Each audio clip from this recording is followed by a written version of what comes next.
Yeah, no, Sunny Friday. Guys, welcome back to another video. Welcome back to our channel. Welcome back to Ata Show. Before we do anything, make sure you subscribe to the channel. As always, we are asking to prayer community. So if you want to support us, subscribe to the channel. Subscribe. Share the video, like the video, and comment on the video as well. Whatever we say, leave your comment down below. Bro, what's happening, man? Do you know your constitution, Sean? Bro, listen. Yeah. Chapter 7. Yeah. Representation of the people.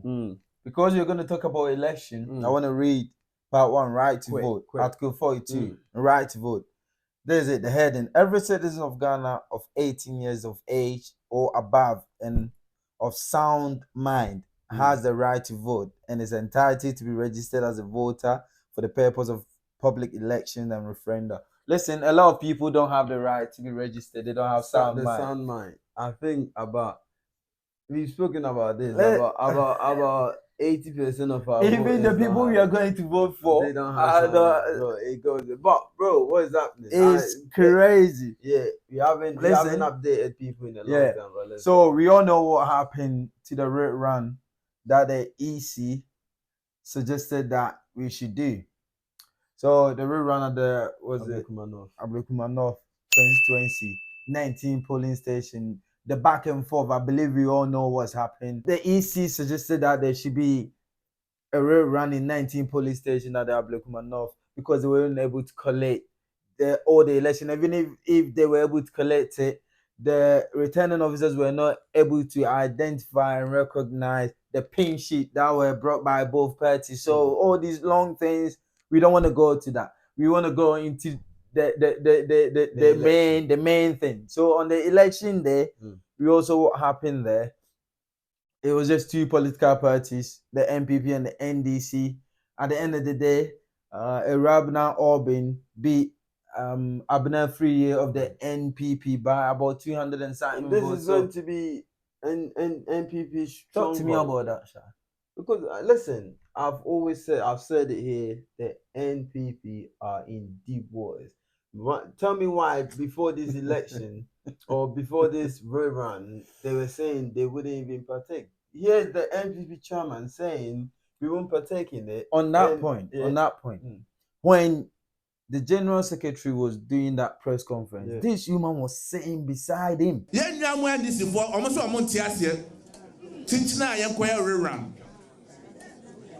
Electoral Commission said there be one print at 3 polling stations.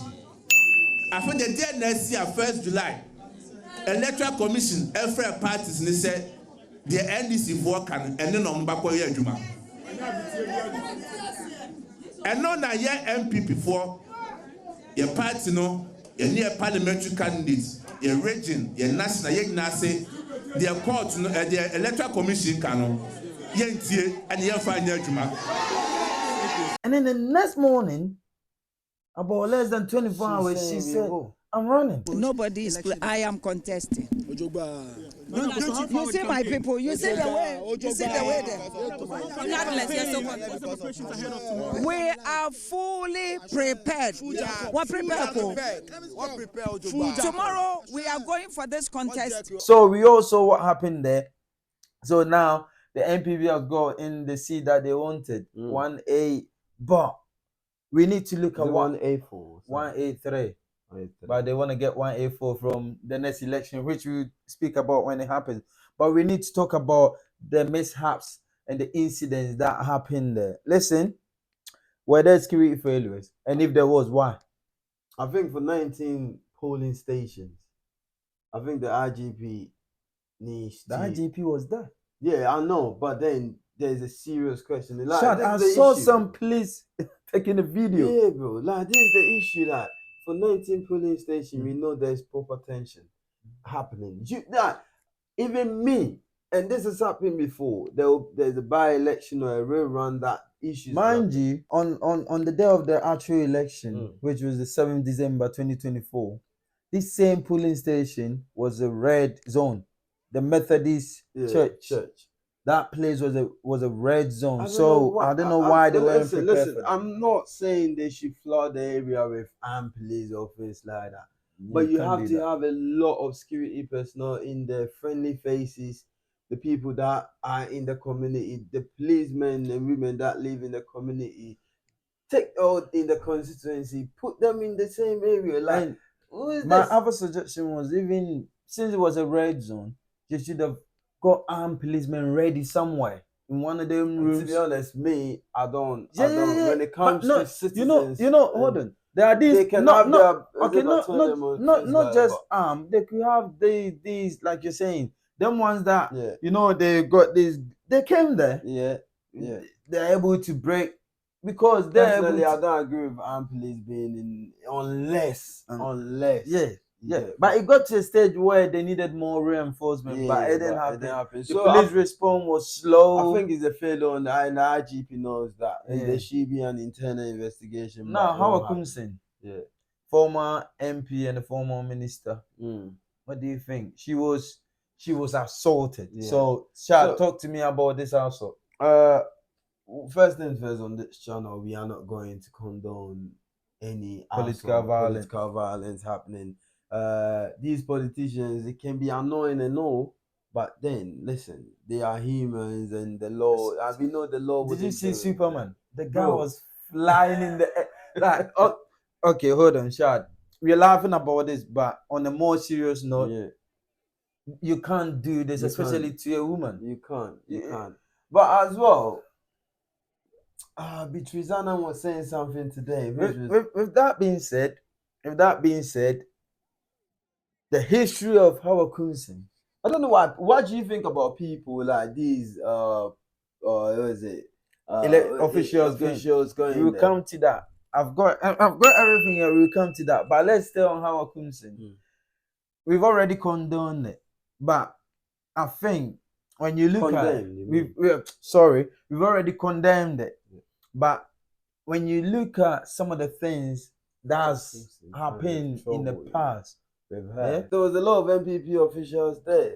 So why wasn't anyone attacked? Let me take you back. I listened to the NDC chief whip, and he said something that, why did she go with the pepper spray? Beatrice Annan said the same thing today on Good Morning Ghana. He said, why will you leave the house? And armed police, that's what I said, for the 2024 election, armed police weren't allowed to be there. Why did she think, let me go to this polling station? No, not even with, I'm talking today. But previously she went with a gun and gave a warning shot. Why are you going armed already with a pepper spray? So the question we should be asking is that why would Howard Kumsin think that she's so special, that somehow she's so strong, and she had anticipated that something like this will happen, for which reason she carried a weapon. And I use the word weapon advisedly because pepper spray is classified as a weapon. What motive do you have? What is the idea? What knowledge? Is this? Oh man, why didn't she stay What I home? don't really like is we are playing whataboutism with all these. Oh, you did this, you did that. Or what we but to be honest, this morning I've seen every NDC, almost everyone that has spoken out. The first thing they say is they condemn it. There's that woman. No, she condemned it. She said even though she doesn't, but then she condemned it first before she brought it in. That she doesn't like it because she's a victim. She's a victim. Now what about Lord Kwesi Asamoah, the Deputy National Organizer? People are not talking about him so much, because they are concerned about the lady. Who said?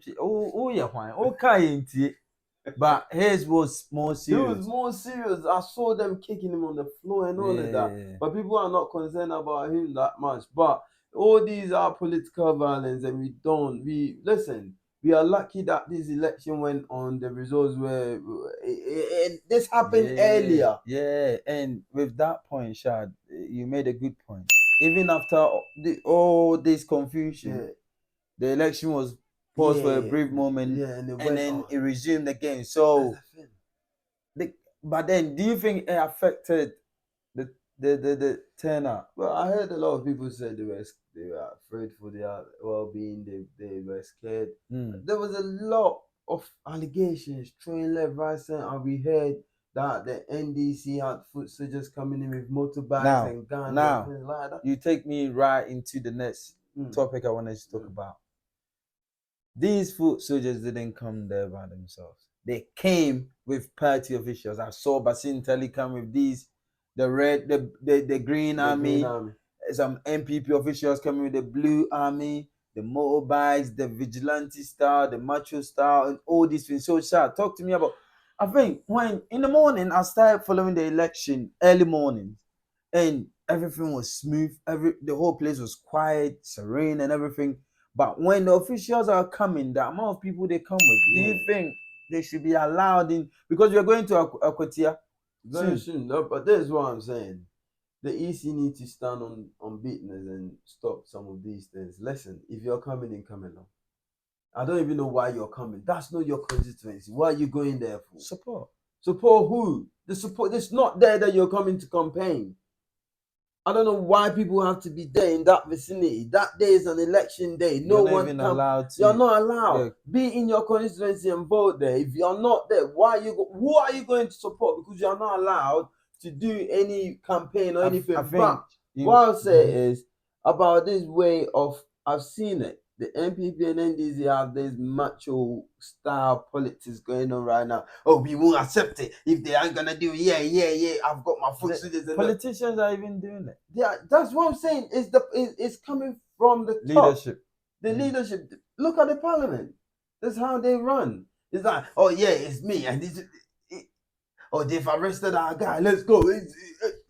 It comes down to the people. But listen, this peace that Ghana is enjoying, we ought to be careful with it. We ought to be careful. But like I said, you make a good point. This whole thing could have been avoided if people didn't just turn up anyhow. Because even the constitution don't allow you. You can't wear party colors to vote. So how can you, as a party official, go to a polling station if you're not working? That people, if that's your constituency, normally they go around. Yeah. That's why every polling station got party agents there, 2 or 3 there looking at. That's their job. People like Ken don't go there. All these Basin Telly, Miracle Abuaje, don't go there. Stay at home. Stay at home. What I think Minister for Defense and all these guys stay at home, bro. What difference does it make? If you cannot organize a 19 poll station election, then we are in deep waters. The next election is gonna be Pinso Miso. So Akwatia, what can be done differently? Security needs to be tight, and it all falls on the EC. The EC, I know they can be tight, but get you the security personnel at these polling stations. Make sure, I think it's about time you warn all these party officials, stay at home, don't come there. If you are not in that constituency, stay at home. If you're there, be there. But if you're not, stay at home. Last but not the least, today, the Minister for the Interior, Honorable Muntaka Mubarak, has spoken. He said all the perpetrators, all the people seen in the videos, they've given the video to the IGP and they'll be brought to book. The key thing he said is violence don't know no party. So whether you're from their party or you're not, you're going to be arrested. Why up to about 72 hours we've not seen any swift action with regards to the other, unfortunate incident? Let me say that we condemn this in no uncertain terms. I mean, that's, for me, it's a scar on all of us conscience that as people having practiced democracy for over 3 decades, we cannot simply just go and have election and it will be violent-free. That is something that all of us, in my view, especially those of us in politics, should be very concerned and very worried about. But there's a difference. The huge difference is that, check and see, almost all of us at the top have condemned this. In the past, you will not get that. The Vice President has done that. I mean, the President is out of the country, so currently the vice president is leading us. And she condemned it in no uncertain terms. She instructed, I mean, she called me, I told her, Madam, I've already instructed the IGP. And the IGP is sitting here, he'll show you. If you could even come to my phone, you'll see. That same day, I forwarded all the videos that I had. And I asked, IG, what are you doing about it? I said, look, we have to review the cameras. We have to look at it from all the angles. He has sent the, what do you call it, the crime scene guys there. But these are guys who commit this sin and they vanish from the system. But we have to, it take time to track them. But assurance is that we are not going to allow this to go unpunished. Unless they flee the country. So long as they are around, they should be rest assured. They will have to, the law will have to take its course. Because we cannot allow this to happen in our country. And you can be rest assured that, and I trust in the professionalism of the IGP and his team, that they are going to do a good job. They're going to make sure that... The good thing is, sorry to cut you, but the good thing is I've seen all the NDC people, the NDC officials, move away from those people saying we don't support them, they are not our people. Yeah. If you catch them, arrest them. The police needs to investigate and arrest them. And all those that. You thought probably you was doing it for a party. Now, the party that you think or you thought you was doing it for, NPP is saying they are not our people. NDC saying they are not our people. So whoever you are, I don't know why people do this. I don't even know why, bro. What you get out of it? Someone is going. But anyways, guys, thank you for watching the video. Like we said, if you're getting value for this channel, make sure you subscribe, put us on post notifications so that you can see our next video when it comes out. Listen, next video we are going to talk about what the ex-president said. President John, His Excellency John Ablekuma said. So stay tuned. You're going to see that video. Thank you for watching.